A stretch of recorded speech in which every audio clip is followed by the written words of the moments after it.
It all started at my brother Ahmed's house, during one of those family dinners I usually tried to avoid, when my niece, Sarah, decided to change everything. I still remember that night clearly, not because voices were raised, not because someone shouted, not because a fight broke out.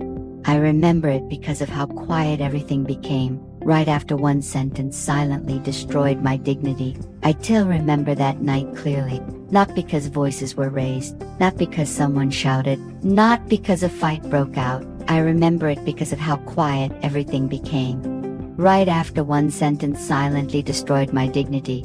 It was a family dinner, one of those gatherings where everyone pretends to be happy, smiles on their faces, forks moving, laughter carefully placed, but beneath the table, old jealousy sat comfortably with us, waiting for its moment.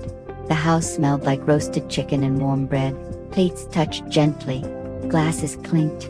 Someone laughed too loudly at an unfunny joke, and for the first time in a long while, I felt relaxed, comfortable, safe. I had worn a bracelet that night. Simple, elegant, gold, with a small engraved design that most people wouldn't even notice. It wasn't expensive looking, it didn't scream attention, but it meant everything to me. That bracelet was the last gift my father gave me before he passed away. I still remember how he held my wrist. His hand was weak, but warm. He smiled softly and said, "Some things don't shine because of money, they shine because of love."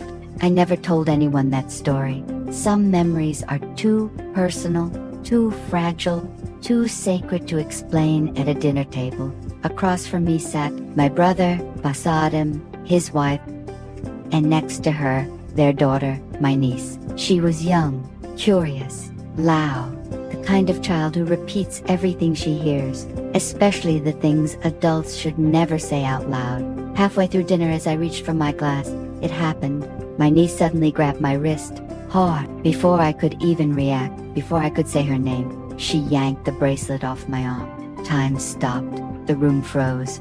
Then she laughed, a sharp, careless laugh, and said loudly, for everyone to hear, "Mom says this is from the flea market." Silence. Not awkward silence. Not confused silence. The kind of silence that cuts your breath in half and makes your ears ring. I slowly turned my head and looked at my sister. She didn't correct her daughter. She didn't look embarrassed. She didn't apologize. She smirked, just a small one, but enough. And in that moment, something became painfully clear. This wasn't a child speaking. This was an adult insult, delivered safely through a child's mouth. Heat rushed to my face.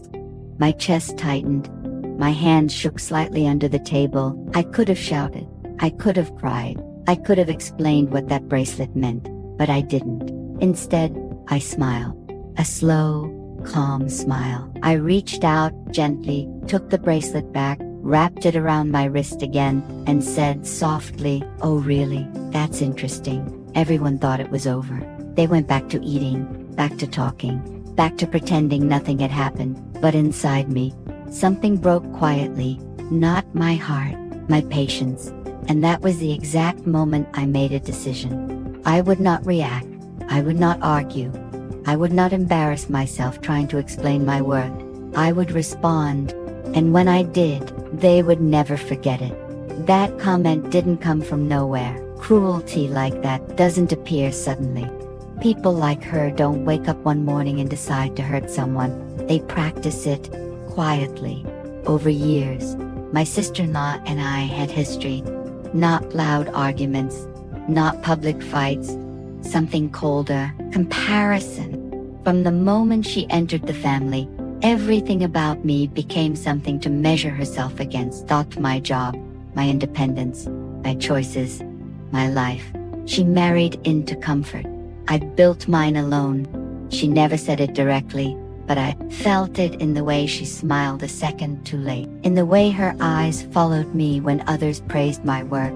Every success I had became a silent insult to her. When I bought a new car, she laughed lightly and said it must be leased. When I got promoted, she said I probably knew someone in the company. When I looked peaceful, truly calm with my life, she hated that the most, because peace can't be borrowed. and confidence can't be faked. But I never fought back. I stayed quiet, polite, respectful. I believed ignoring jealousy made you bigger. I believed silence was strength. I was wrong. Because when people realize you won't defend yourself, they don't feel ashamed. They feel encouraged. They don't stop. They escalate. They look for sharper ways to cut you without leaving marks. That bracelet was never about jewelry. It was about humiliation, about making me look cheap, small, unimportant, and making herself look superior in front of everyone, using her own child as a shield. That night, I went home quietly. No tears, no anger, just silence. I sat on the edge of my bed, the room dark, and held the bracelet in my hand. My father's words echoed in my mind. Some things don't shine because of money. And in that silence, I made a decision. I wouldn't confront her. I wouldn't argue. I wouldn't expose her immediately. No, I would let her feel safe. Let her believe her insult worked. Let her think she won.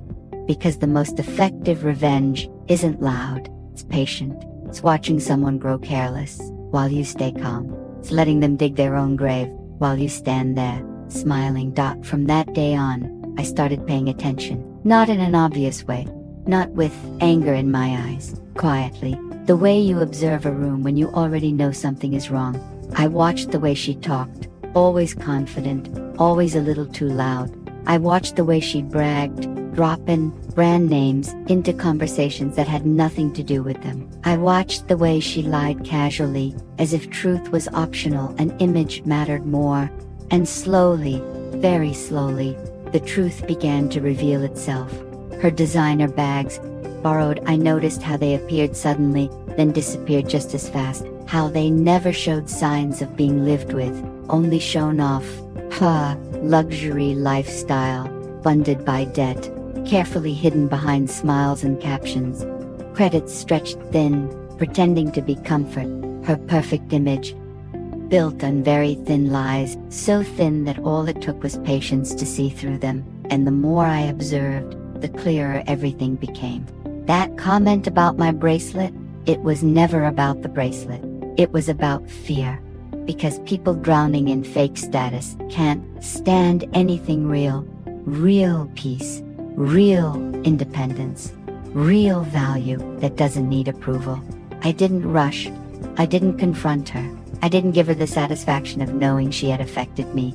I waited. I listened. I paid attention to details others ignored. And while she talked, I collected facts. Not rumors, facts, screenshots, receipts, dates, timelines that didn't match her stories. I didn't want drama. Drama fades. I wanted justice. Quiet, clean, undeniable. Justice wrapped in silence. Then one day she made a mistake. Not a small one, a careless one. The kind people make when they believe they are untouchable. And, without realizing it, without even looking my way, she handed me the perfect opportunity to expose everything. And now, I finally had it. The mistake she made wasn't loud. It wasn't dramatic. There was no argument. No confrontation. That's what made it dangerous. Because the quiet mistakes are the ones that destroy everything. One afternoon, while scrolling without thinking, I saw her post. A photo, carefully framed. Perfect lighting. Confident smile. She looked proud. On her shoulder sat a new designer bag, front and center.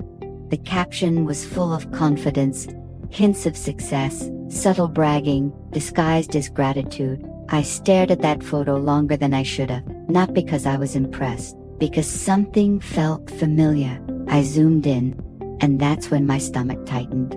I had seen that bag before, not on her shoulder, not in a store, but on a resale page, listed 2 months earlier. Same color, same worn edge, same tiny scratch near the handle. I pulled up the old screenshot I had saved, compared them, side by side. The broken zipper corner, the serial details slightly faded on one side. It matched perfectly. I checked again and again, hoping I was wrong. I wasn't. My heart started beating faster, but my face stayed calm. Because now I understood she wasn't just pretending to live well. She was lying about money, borrowing status, renting confidence, building her image on credit, favors, and quiet manipulation. And suddenly, everything made sense. The jealousy, the bitterness, the constant need to belittle me, the insult delivered through her child. People who are terrified of being exposed always try to expose others first. They attacked before they're questioned, mocked before they're noticed. I didn't message her, I didn't comment, I didn't react. I saved everything. Screenshots, dates, proof, plea, undeniable. Because revenge doesn't need speed. Speed creates mistakes. Revenge needs timing.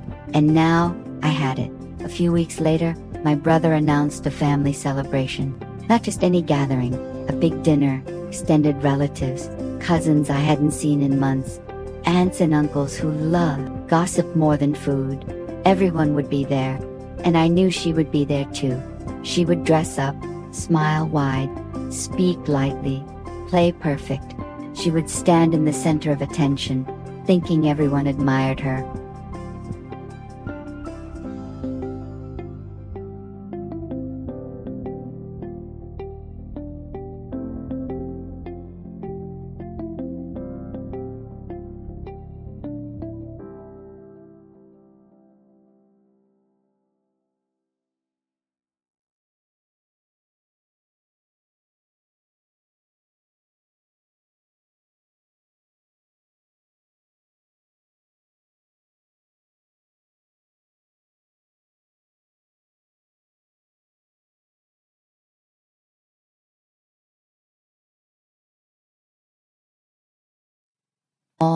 Almost imperceptible smirk appeared on Sarah's lips. Not wide, not confident, just a hint. She thought I had forgotten, that I had let it go, that I had no memory of the humiliation. That was her second mistake. Because I hadn't forgotten. I had been waiting, watching, and planning.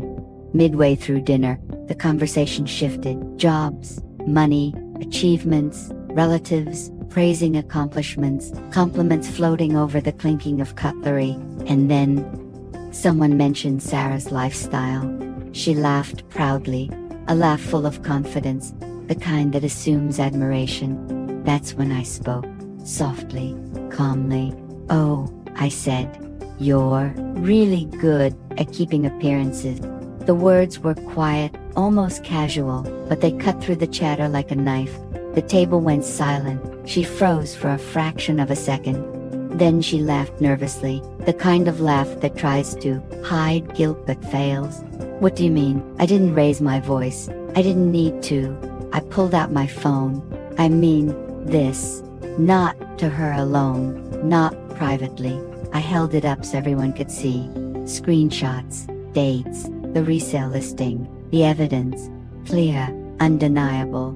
No insults, no anger, no drama, just facts laid bare for all to witness. Her face drained of color. Her confident smile collapsed like a paper wall in the wind. Her mouth opened, and nothing came out. For the first time, she was the one exposed, speechless, vulnerable, unprepared. My brother looked at her, confused, hurt. The room felt heavy, almost suffocating. Every eye shifted to her, and she couldn't cover it up. Not this time. Dana spoke one last time, calm/steady, controlled. "Some things don't shine because of money, they shine because of truth." I stood up, adjusted my bracelet, the small engraved gold catching the soft light of the chandelier above, and I walked away, leaving silence in my wake, a silence filled with realization, shock, and a lesson she wouldn't forget. I didn't look back, not once, not even for a second. There was no need. The room had already spoken. The silence had already done its work. The truth had already settled. I could hear the whispers, soft murmurs traveling across the table, eyes shifting, conversations stalling. I felt the shift in the air. Something had changed. The balance had shifted quietly, permanently. She never mocked me again. Not in front of the family. Not in private. Not ever. She never spoke about my things. She never tried to belittle my life again. And most importantly, she never used her child as a weapon. Because humiliation hurts most when it isn't shouted, when it isn't violent, when it's delivered quietly, backed by undeniable truth. I felt a strange sense of calm, relief, not triumph, not revenge, but justice, subtle, clean, complete. And I finally understood. Sometimes the best way to win is to let silence speak louder than words. I learned something important that night. Silence isn't weakness. Patience isn't fear. But when someone mistakes your calm for permission to disrespect you, that's when you respond. Not with anger, not with shouting, not with desperate explanations, with clarity, with precision, with truth that cannot be ignored, because real value never needs to prove itself. It doesn't boast, it doesn't bend, it doesn't beg for recognition, and the bracelet I still wear it, not because it's gold, not because anyone else admires it, but because it reminds me who I am, who I've always been, and who I will never need to prove myself to again.